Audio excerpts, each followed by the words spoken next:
শতভাগ পোশাক কারখানায় উৎপাদন শুরু হয়েছে, কাজ শুরু হওয়ায় স্বস্তিতে মালিক শ্রমিকরা। এ বিষয়ে বিস্তারিত জানাতে নারায়ণগঞ্জ থেকে যোগ দিচ্ছেন আমাদের সহকর্মী রাকিবুল হাসান।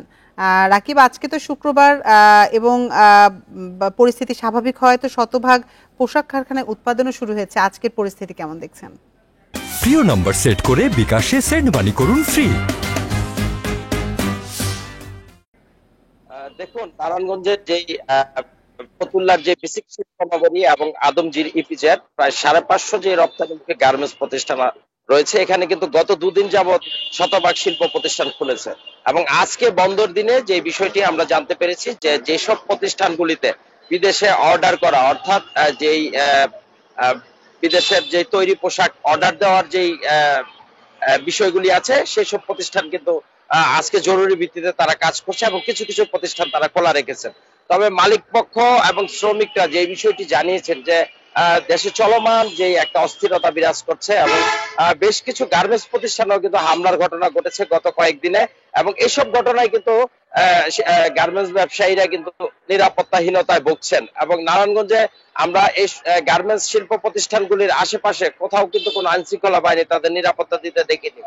সেই যেই সব প্রতিষ্ঠানগুলি খুলেছে তারা কিন্তু নিজ দায়িত্বেই তাদের নিরাপত্তা নিশ্চিত করেছেন। গতকাল বিকেএমইর যে নির্বাহী সভাপতি মোহাম্মদ হাতেম, তিনি যে বিষয়টি জানিয়েছেন যে সরকার যেহেতু দায়িত্ব নিয়েছেন, তারা কিন্তু সবচেয়ে আগে অর্থাৎ শিল্প বাণিজ্য এবং এইসব বাণিজ্য প্রতিষ্ঠানগুলিকেই কিন্তু অর্থনীতির গতি অগ্রসর করার জন্য, সেটা নিরাপত্তা দেওয়ার জন্য সরকারের দৃষ্টি আকর্ষণ করেছেন। এবং এই ব্যাপারে কিন্তু নারায়ণগঞ্জের ব্যবসায়ী মালিকরাও কিন্তু তারা জানিয়েছেন যে যেন সরকার দ্রুত এইসব শিল্প প্রতিষ্ঠানগুলিতে তাদের নিরাপত্তা ব্যবস্থা নিশ্চিত করার জন্য, যেন যেগুলি রপ্তানিমুখী বৈদেশিক। এই ছিল আমার কাছে সর্বশেষ তথ্য। রাকিব, আপনি সাথে থাকুন। এবার আমরা যাবো গাজীপুরে, সেখানে আছেন আমাদের সহকর্মী আবুল হাসান।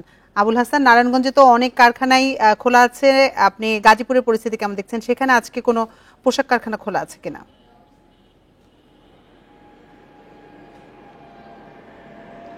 দেখুন, লোকসান এড়াতে সাপ্তাহিক ছুটির দিন থাকলেও কিন্তু গাজীপুরে বেশিরভাগ পোশাক কারখানা খোলা রয়েছে এবং সেখানে যথারীতি কাজ চলছে, উৎপাদন প্রক্রিয়া চলছে। এবং সকাল থেকে আমরা যেটি দেখেছি যে দলে দলে শ্রমিকরা সেখানে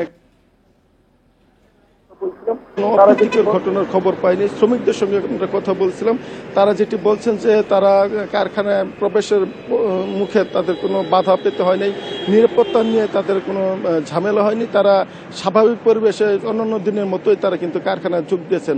আর মালিক পক্ষ যারা আছেন তারা বলছেন যে কারফিউ থাকার কারণে এবং আন্দোলন থাকার কারণে তাদের কারখানা কিন্তু বেশ কয়েকদিন বন্ধ রাখতে হয়েছিল এবং সেই কারণে তাদের আর্থিক ক্ষতি বেশ অনেক হয়েছে। এই ক্ষতি এড়াতেই তারা কিন্তু আজকে ছুটির দিন থাকার পরও কারখানা সচল রেখেছেন এবং তারা বলছেন যে এখন পর্যন্ত যে নিরাপত্তা ব্যবস্থা সেটি নিয়ে তারা কিছুটা শঙ্কা, নিরাপত্তা নিশ্চিত করার জন্য চেষ্টা করে যাচ্ছেন। এবং তারা যেটি নতুন সরকারের কাছে দাবি করছেন যে এখন যেহেতু তারা উৎপাদন প্রক্রিয়া আছেন এবং এরই মধ্যে বিপুল অঙ্কের টাকা তাদের লোকসান হয়ে গেছে, তারা চাচ্ছেন যে উৎপাদন প্রক্রিয়া সচল রাখার জন্য যে গ্যাস এবং বিদ্যুৎ সেই সরবরাহটা যেন স্বাভাবিক গতিতে থাকে এবং নিরবিচ্ছিন্ন থাকে, সেই চাওয়াটা কিন্তু তারা নতুন সরকারের কাছে করেছেন। এবং আবুল হাসান, আপনি আরো তথ্য সংগ্রহ করুন, আমরা পরবর্তীতে আবার আপনার সাথে যোগাযোগ করব।